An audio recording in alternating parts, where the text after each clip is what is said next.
প্রশ্ন হলো, আমি কোরআন শরীফ শুদ্ধ করে পড়তে পারি না, কিন্তু আমি প্রতিদিন সকালে মসজিদে শুদ্ধ করে পড়ার চেষ্টা করি। মসজিদের ইমাম সাহেব বলে যারা কোরআন শুদ্ধ করে পড়তে পারে না কিন্তু সকালে মসজিদে কোরআন পড়ে তাদের উপর আল্লাহ লানত পড়বে। কথাটা কতটুকু সত্য? নাউজুবিল্লাহ। কোন ইমাম যদি এই কথা বলেন তাহলে সন্দেহাতীতভাবে তিনি জঘন্য ভুল করছেন, তার ইস্তেগফার করা উচিত। এক্ষেত্রে একটা হাদিস বলা হয়, রুব্বা কারিইন লিল কোরআন ওয়াল কোরআন ইয়ালআনুহু। বহু কোরআনের পাঠক আছে, কোরআন পড়ে অথচ কোরআন তাদেরকে অভিশাপ দেয়। এই যে হাদিস বলা হয়, এই হাদিসটা সম্পর্কে মুহাদ্দিসিন ইকরাম, হাদিস বিশারদদের মন্তব্য হলো এটা কোনো হাদিস না এবং এটাকে নবী সাল্লাল্লাহু আলাইহি ওয়াসাল্লামের বক্তব্য হিসেবে কোথাও পাওয়া যায় না। মাইমুন ইবনে মেহরানের বক্তব্য হিসেবে অনেক মুহাদ্দিসগণ মন্তব্য করেছেন। এই যে একজন সালাফ পূর্বসূরির বক্তব্য, এটা কোনো হাদিসের নবী সাল্লাল্লাহু আলাইহি ওয়াসাল্লামের বক্তব্য না। নবী সাল্লাল্লাহু আলাইহি ওয়াসাল্লামের দিকে সম্বোধন করা সঠিক নয়। এটা হলো প্রথম কথা। দ্বিতীয় কথা হলো যে ধরেও নেওয়া হয় হাদিসের অংশ হোক, সেটা মাইমুন ইবনে মেহরান তিনি একজন সালাফ, তার উক্তি হিসাবে যদি ধরে নেওয়া হয় তাহলে তার অর্থ আপনাকে কে বলেছে যে কোরআন শুদ্ধ করার চেষ্টা করে তারপরেও সে শুদ্ধ করতে না পারলে লানত পড়ে? কি বলেছে আপনাকে?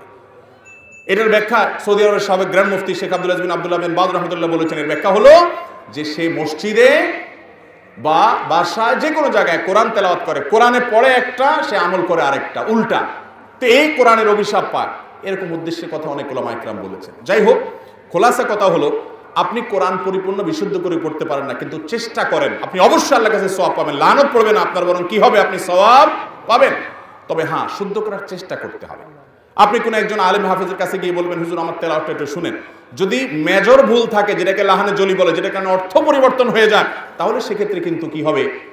আপনার ওটাকে কারেকশন করতে হবে, কারণ ওটার কারণে আপনার নামাজ হবে না, নামাজ নষ্ট হয়ে যাবে। এই জন্য মিনিমাম অতটুকু আপনাকে শুদ্ধ করতে হবে। আজকাল অনলাইনে আপনি ইউটিউব থেকে মুখে মুখে উচ্চারণ এক্সারসাইজ করতে করতে, অনুসরণ করতে করতে আপনি 60% শুদ্ধ করে ফেলতে পারবেন। শুদ্ধতার একটা না অনেকগুলো লেয়ার আছে। 100% শুদ্ধ এটা সবার হয় না। আমারও অনেক তেলাওয়াতের মধ্যে আমার চাইতে আরো ভালো যারা তেলাওয়াত জানেন তিনি অনেক সূক্ষ্ম সূক্ষ্ম ছোট ছোট অশুদ্ধ দিক বাইর করতে পারবেন। এগুলোর কারণে কোনো তেলাওয়াতের কারণে সওয়াব হবে না বা গুনাহ হবে এরকম কোনো বিষয় না। মান যার যত সুন্দর হবে তার সওয়াব তত বেশি হবে। এই জন্য আপনি চেষ্টা করবেন।